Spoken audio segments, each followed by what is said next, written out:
Hi guys, welcome to my channel. In this video, I will be covering what is software defined networking, shortly we call it as SDN, and also I'll explain what is network function virtualization, shortly we call it as NFV.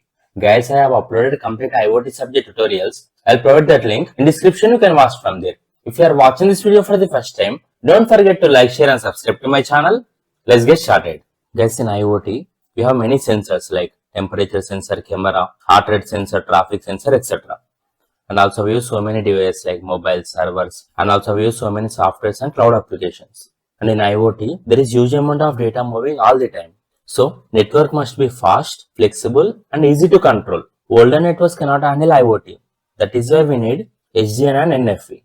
So in IoT, large amount of data are exchanged between devices, sensors and cloud applications. To manage such large networks, we need SDN, that is software defined networking, and as well as NFV, that is network function virtualization.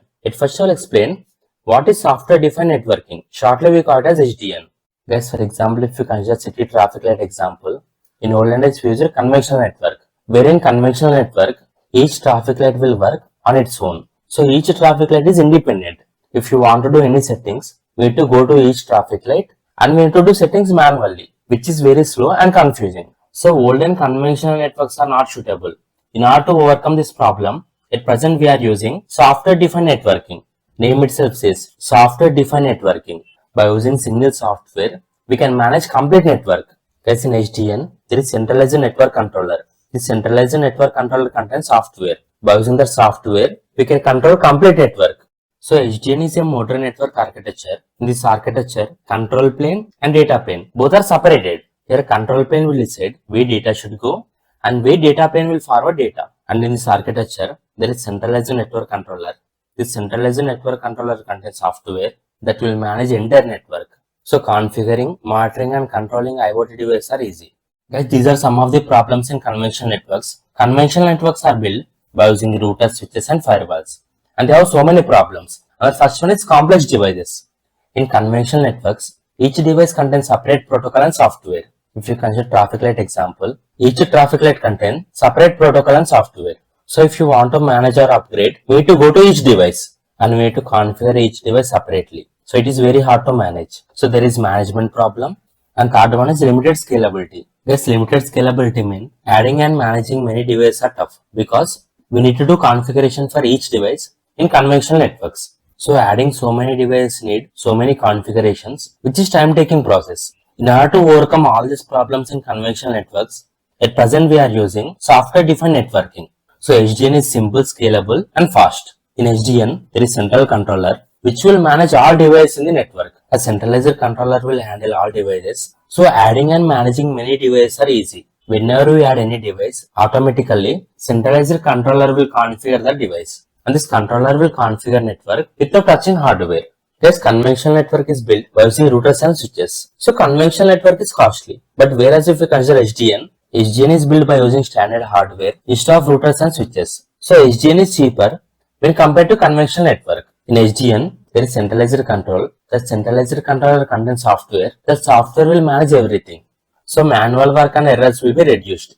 Next I will explain key elements of SDN. This SDN contains centralized network controller, programmable open APIs, and standard communication interface. I'll explain each of them. Guys, I already explained before what is centralized network controller. In SDN, control plane and data plane both are separated. In control plane, there is centralized network controller which will decide where and how data should go. And whereas data plane contains routers and switches, where these routers and switches will forward data. And the centralized network controller will manage entire network from one place. As IoT devices are located in different places, network administrator can manage all those devices from single place by using centralized network controller. I'll give one simple example. Traffic police will control all traffic lights in the city from one central office. A central office contains centralized network controller which contains software. By using the software, police can control all traffic lights in the city. And second one is programmable open APIs. Guys, I already told before, centralized network controller contains software. By using that software, we can manage all the devices in the network. So we call that software as programmable open API. So SDN controller contains software. We call that software as programmable open API. By using the software, we can control and manage the network automatically. We can do each and every operation on this IoT device by using the software. Yes, for example, police will use remote control app. By using this app, without touching traffic lights, they can do various settings to traffic lights. So we call this remote control app as programmable open API. You can also write CCTV camera app example. By using CCTV camera app, we can apply various settings to cameras and we can also check complete data without touching CCTV camera. And third one is standard communication interface. Guys, we also call standard communication interface as OpenFlow. Guys, OpenFlow is a protocol where protocol contains set of rules. By using that rules, central controller can directly communicate with network devices like switches and routers. Guys, by using OpenFlow protocol, central controller will send instructions to network devices like switches and routers, where switches and routers will store all those instructions in one table. We call the table as flow table. Based on that instructions, switches and routers will forward data. So, central controller contains OpenFlow protocol. With the help of this protocol, instructions are forwarded to network devices like switches and routers, where switches and routers will store all those instructions in one table. We call the table as flow table. And by using those instructions, switches and routers will forward data. Because this OpenFlow will control complete flow of data. For example, if video data comes, then data is forwarded very fast. And if any unknown data comes, data will be automatically removed. And if there is any text message data, data will be forwarded slow. So standard communication interface will handle complete flow of data. So each and every network device contains flow table. That flow table contains three parts. Match field will tell what kind of data. Either data is video data, audio data, etc. And counter will tell either packets are matched or not. And instructions will tell either to forward data packet or drop the data packet or modify the data packet. This is SDN architecture. SDN architecture contains application layer, which contains various applications like IoT applications or network applications. And there is SDN controller, which act as brain. And there are switches and routers. Applications can communicate with the SDN controller by using application programming interface. And the SDN controller can communicate with switches or routers by using OpenFlow. So OpenFlow acts as middle layer between control plane and data plane, where control plane decides where data should go, and whereas data plane will transfer data by using switches or routers. So control plane contains SDN controller, which will control flow of the data. That is, it will decide where data should go. And where data plane contains switches or routers, where data can be transferred by using the switches or routers. Guys, all IoT devices are connected to switches or routers. Guys, whenever any updates are made in IoT applications, those instructions are sent to SDN controller. Based on those instructions, SDN controller will update switches and routers. And then updated data is delivered to all those IoT devices by using switches and routers. And second one is network function virtualization. Guys, if you consider router is a hardware device. And if you consider firewall is a hardware device. And if you consider load balancer is a hardware device.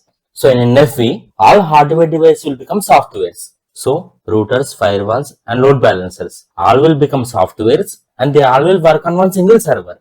Name itself says network function virtualization. Network function means various hardware parts that are required for network functioning. All those hardware parts are virtualized. That is nothing but all those are converted to softwares. As there is no need of purchasing hardware parts, cost will be saved and power consumption will be less. And instead of updating hardware parts, updating software is easier. So network function virtualization is a technology that moves network functions from expensive hardware device to softwares. Thus network functions are nothing but firewalls, routers, VPNs, etc. So in NFV, instead of hardwares, all will become softwares. And the softwares will run on any servers or computers or even switches. So NFV will reduce need of hardware.